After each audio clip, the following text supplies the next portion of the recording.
नमस्कार दोस्तों, आप देख रहे हैं सिटी हलचल। मैं हूं आपके साथ अशोक चोपड़ा। बीबीएमबी मैनेजमेंट द्वारा नंगल में बीबीएमबी के इंडोर स्टेडियम में करवाई गई 3 दिवसीय 22वीं कबड्डी प्रतियोगिता आज धूमधाम से संपन्न हुई। प्रतियोगिता के अंतिम दिन खेले गए फाइनल मैच में पावर ग्रिड कॉर्पोरेशन लिमिटेड को 28 अंकों से हराकर मेजबान बीबीएमबी चैंपियन बना। गौरतलब है कि इस 3 दिवसीय प्रतियोगिता में कुल 8 टीमों ने हिस्सा लिया था। समापन समारोह में बीबीएमबी के चेयरमैन संजय श्रीवास्तव के अलावा उनकी धर्मपत्नी दीप्ति श्रीवास्तव, मुख्य वित्तीय सलाहकार जीवनदीप सिंह कहलो भी पधारे थे, जिन्होंने विजेता टीमों को पुरस्कार वितरित किए। इस मौके पर स्कूली छात्र छात्राओं द्वारा सांस्कृतिक कार्यक्रम पेश कर खूब वाहवाही लूटी।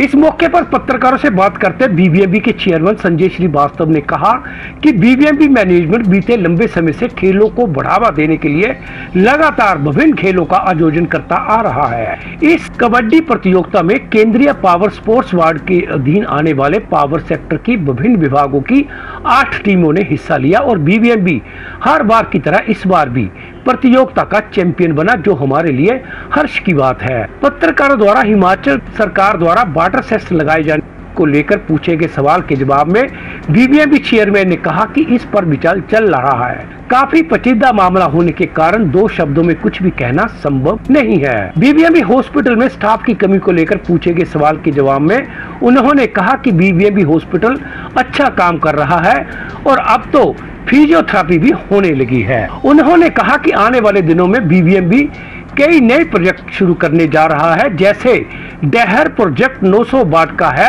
और भाखड़ा प्रोजेक्ट को 15,000 मेगावाट करने पर विचार किया जा रहा है।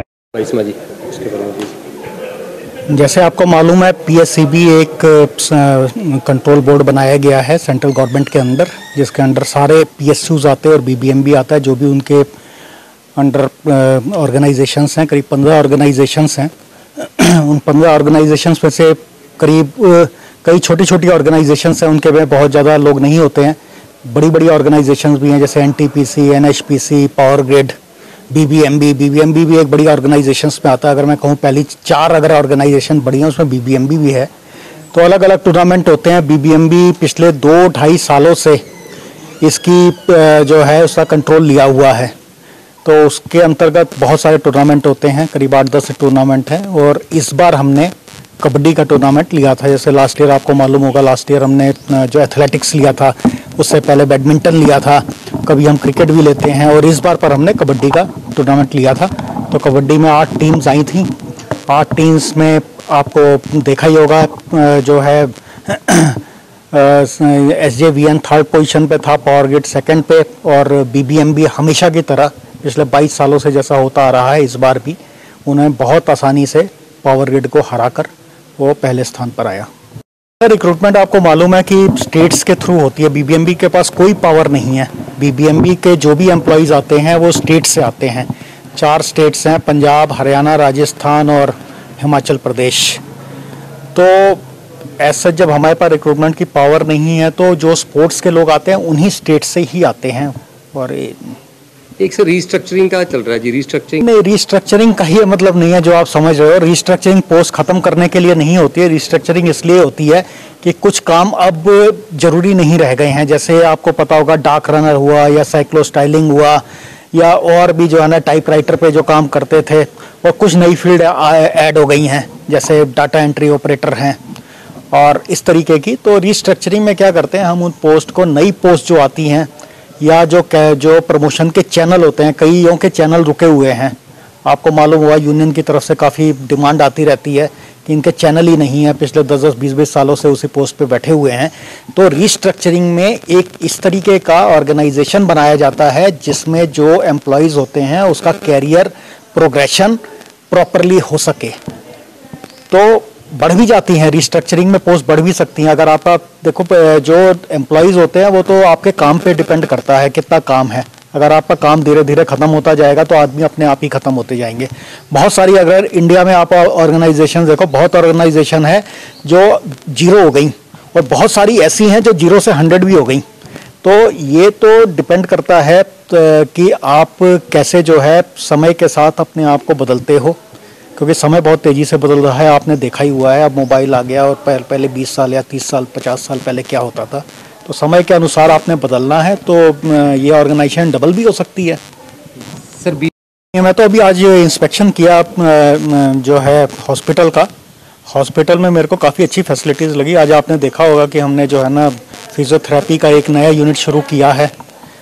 फिजियोथेरेपी का नया सारे इंस्ट्रूमेंट्स वगैरह हैं और उसे आपको मालूम ही है जैसे जो है और भी हमारे सारे स्पेशलाइज यूनिट हैं। तो मुझे नहीं लगता कि ऐसा कुछ है।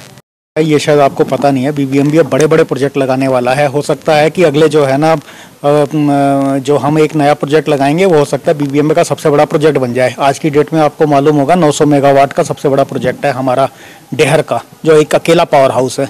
तो हो सकता है कि हम जो है एक 1500 का मेगावाट का भी बना ले। तो छोटे प्रोजेक्ट तो खैर बना ही रहे हैं, उसमें कोई बात ही नहीं है। फ्लोटिंग टर्बाइंस के वो दे दिया है, उसका टेंडर हमने दे दिया है। ठीक है, बहुत जल्दी आपको लग जाएगा। उसका 18 महीने का है। मेरे को दिए हुए भी शायद उसको 3 महीने हो गए, 2 महीने तो हो ही गए हैं। तो 18 महीने में वो कमीशन हो जाएगा। हाँ, क्या मसला है? वाटर सेस हिमाचल सरकार ने लगाया है, लेकिन अभी उस पर विचार चल रहा है कि इसको कैसे देखा जाए।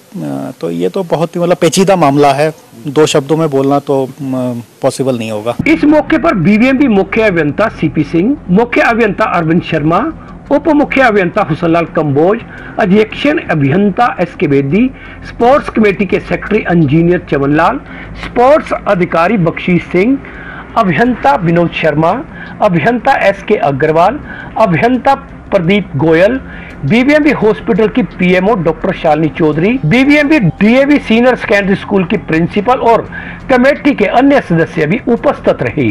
सिटी हलचल के लिए नंगल से करण चोपड़ा की रिपोर्ट।